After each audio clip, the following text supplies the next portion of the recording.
గారు ఇప్పుడు ఇప్పుడు ఏదో మద్యం గురించి వీటి గురించి మాట్లాడుతూ ఉన్నారు. ఇప్పుడు చక్రవర్తి గారు యుఎస్లో చాలా సంవత్సరాలుగా ఉన్నారు.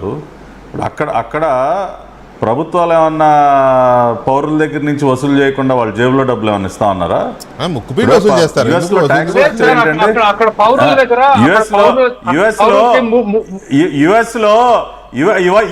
యునైటెడ్ స్టేట్స్ లో ఉండేటటువంటి ప్రతి ఒక్క భారతీయుడు వాళ్ళకు వచ్చినటువంటి జీతంలో ప్రతి నెల ఎంత ట్యాక్స్ రూపంలో పోగొట్టుకుంటా ఉన్నారండి? 30%. ఒక భారతీయుడు ఏంటి, అమెరికాలో ఉద్యోగం చేసేవాడైనా వ్యాపారం చేసేవాడైనా ఆదాయంలో 30% కట్టాల్సిందే.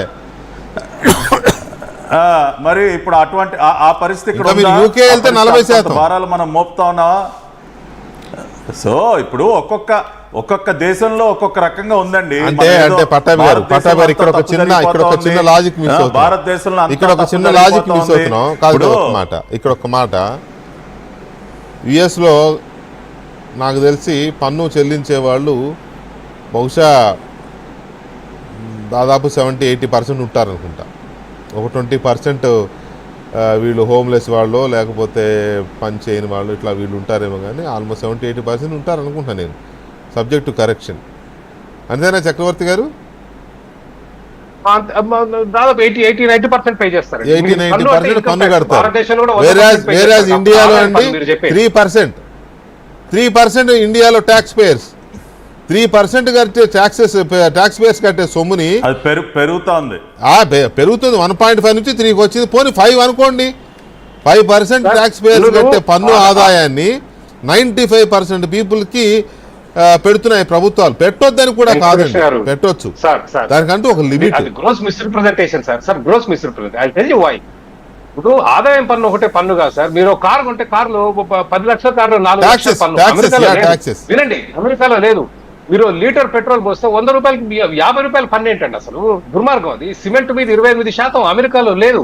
మద్యం మీద 500% అమెరికాలో లేదు. ఏంది జిఎస్టీ బాధుడు? మామూలు బాధుడు కాదు కదా ఇది. ప్రజల దగ్గర తీసుకునే ఇచ్చేది. మన ప్రతాప్ గారు చెప్పింది ఏంటంటే అమెరికాలో చేయట్లేరా, అమెరికాలో పన్నులు లేవండి అనేది.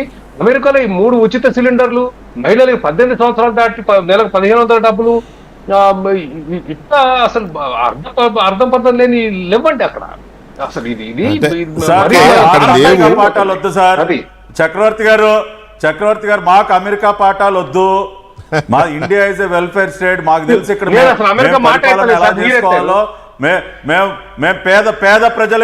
మేము పేద ప్రజలకి అండగా నిలబడతామండి. 3 సిలిండర్లు ఇవ్వాల్సిందే, మేము ఇస్తాము.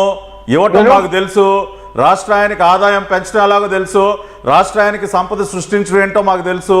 కాబట్టి అమెరికాలో ఇవన్నీ జరగట్లేదు కాబట్టి అంటే అది కుదరదు సార్. ఇంకా పవర్టీ బిలో పవర్టీ చాలా మంది ఉన్నారు. వాళ్ళందరినీ పైకి తీసుకురావాలి. ఇవాళ Indian government is not a business entity. Indian government is not a corporate house.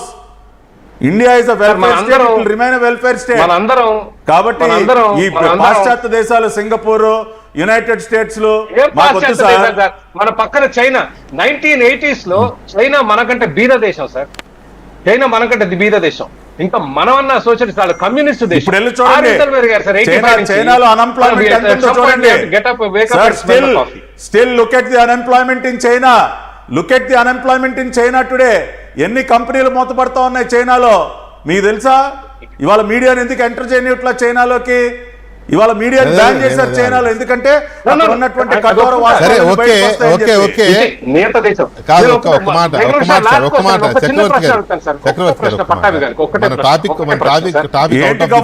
మాట్లాడండి మీరు. ఒక మాట పట్టాభి కాదు గఫూర్ అన్న. పట్టాభి గారు